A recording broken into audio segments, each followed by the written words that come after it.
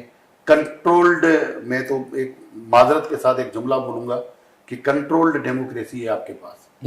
مطلب کٹ پتلیاں ہوتی ہے, ایسے لگتا ہے جیسے ہم نے تو دیکھا ہے بلکہ سنا بھی ہے نا, کیمرے کے آگے تو کوئی کچھ نہیں بولتا, لیکن آپ دی ریکارڈ بڑے بڑے لوگ, بڑے بڑے نام, بڑے بڑے سرکاری وزیر وزراء کو ہم نے دیکھا ہے کہ یار ہمارے ہاتھ میں کچھ بھی نہیں ہے, ہمارے ہاتھ جلتے ہیں, ہمارے پر جلتے ہیں, ہم فلاں جگہ بات نہیں کر سکتے, ہم فلاں جگہ ہاتھ نہیں ڈال سکتے, اور یہ ہماری حدود ہے. اور ہمیں کہا گیا ہے کہ فلاں فلاں اضلاع میں آپ نے مداخلت نہیں کرنی.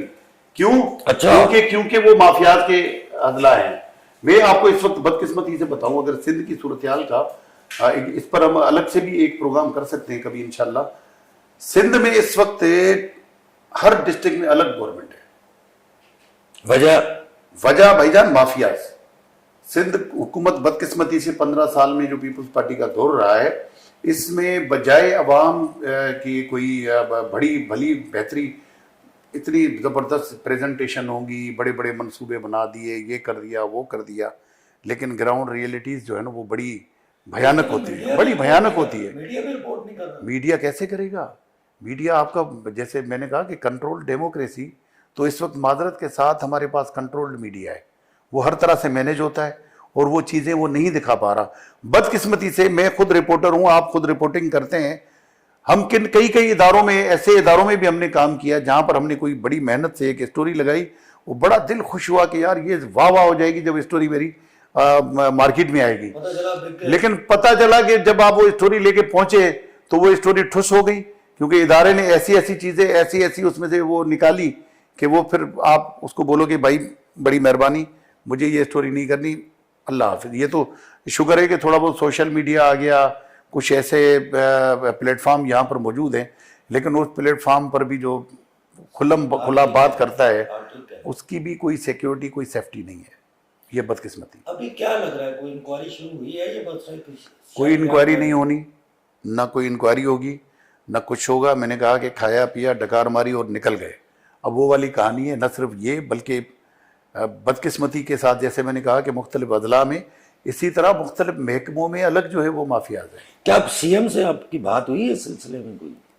سی ایم صاحب سے آپ کو شاید یاد ہوگا ابھی ریسنٹلی جو پوسٹ بجٹ پریس کانفرنس تھی اس میں میں نے تھوڑا سا سخت سوال کر دیا تھا اور اس کا انہوں نے اعتراف کیا تھا. میں نے ان سے یہ کہا تھا کہ بدقسمتی سے 15 سال گزر گئے, پیپلز پارٹی کا یہ تیسرا دور خاتمے کی طرف جا رہا ہے, لیکن سندھ میں آپ نے گورننس نام کی کوئی چیز نہیں دی. سندھ میں اس وقت بھی کہیں پر بھی کوئی حکومت کا وجود نظر نہیں آتا بدقسمتی کی. ویسے تو پورے پاکستان کا یہی حال ہے, لیکن میں خاص طور پہ اپنے صوبے کی بات کروں گا کیونکہ میرے اوپر اس صوبے کی ذمہ داری ہے. اب وہ کیسے نہیں ہے, آپ سندھ سیکریٹریٹ میں چلے جائیں, معذرت کے ساتھ بیوروکریٹی اتنی مافیا بیٹھی ہو, خاص طور پہ سیکریٹری اور سیکشن آفیسر مافیا, اس کے نیچے جو اعلی کار ہیں وہ کلریکل مافیا بنے گی. بغیر پیسے کے کسی بھی ادارے میں آپ کا کام نہیں ہوگا. میں 100% بتاتا ہوں, چاہے وہ ایگریکلچر ڈپارٹمنٹ ہو, چاہے ریونیو ہو, چاہے کوئی بھی مطلب ایکس وائی زیڈ بہت سارے. ایون اگر آپ کوئی کرپٹ افسر ہیں, کوئی کرپٹ ملازم ہے, تو آپ کو بھی اپنے سہولت کار ملیں گے, آپ کو اینٹی کرپشن کے اندر لوگ مل جائیں گے, آپ کو مختلف اداروں کے اندر مل جائیں گے جو آپ کو فیسلیٹیٹ کریں گے, آپ سے حساب کتاب کر کے مکاؤ کر کے, اور آپ کو جو ہے باقاعدہ طور پہ آپ کو ایسا کلین چٹ کر کے دیں گے کہ بھائی آپ دوبارہ جائیں اور دوبارہ نئے سرے سے لوٹ مار شروع کر دیں. تو یہ بدقسمتی سے ویسے تو پورے پاکستان کا یہی حال ہے, لیکن سندھ میں جو ہے نا یہ چیزیں خاص طور پہ جو ہمیں نظر آتی ہیں وہ ہم بیان بھی کرتے ہیں. اور یہ صورتحال جو ہے نا, یہ پیپلز پارٹی بدقسمتی سے سندھ کو گورننس نہیں دے سکی ہے. اور ڈسٹرکٹ وائز جیسے میں نے کہا کہ مافیاز کی حکومت ہے, وجہ یہی ہے کہ نہ صرف وہ مافیاز وہاں پہ اپنے پنجے گاڑ کے بیٹھی ہوئی ہیں, بلکہ وہ وہاں پر جو ان کے کارندے ہیں, جو ان کے اعلی کار لوگ ہیں, پولیٹیکل لوگ ہیں, مختلف اداروں کے اندر بیٹھے ہوئے جو ان کے رکھوائے ہوئے افسران ہیں, وہ ان کو مکمل طور پہ پروٹیکٹ, جو مورے انہوں نے سیٹ کیے, وہ تمام تر غیر قانونی کام وہاں کے وہ مورے ان کے کرتے ہیں. اور بے تحاشا پیسہ آیا ہے, یہاں پر لوگ جو غریب ہے وہ غریب سے غریب تر ہوتا جا رہا ہے, امیر سے امیر تر ہوتا جا رہا ہے. جو ہم نے دیکھے تھے چھوٹے چھوٹے پولیٹیکل ورکر جو کسی دور میں 90s میں ہم نے موٹر سائیکل پہ یا سائیکلوں پہ دیکھے تھے, آج ماشاءاللہ ان کے بڑے بڑے محل بنے ہوئے ہیں, اور ان کے پاس جو ہے وہ کروڑوں روپے کی گاڑیاں ہیں. ان کی اولادیں پاکستان سے باہر پڑتی ہیں, اور یہ کوئی محنت پسینے کی انہوں نے نہیں کمائی, انہوں نے ادھر ادھر سے ہڑا اڑی کر کے, ہیرا پھیری کر کے.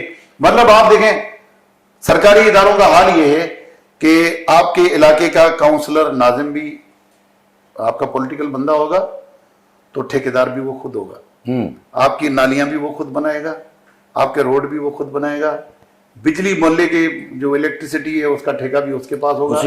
بھلے لوگوں کو بجلی ملے نہ ملے, لیکن اس کے گھر پہ چار طرف سے جو ہے وہ لائنیں آ رہی ہوں گی. ایک فیڈر اگر صاحب کا جائے گا تو دوسرا آن ہو جائے گا.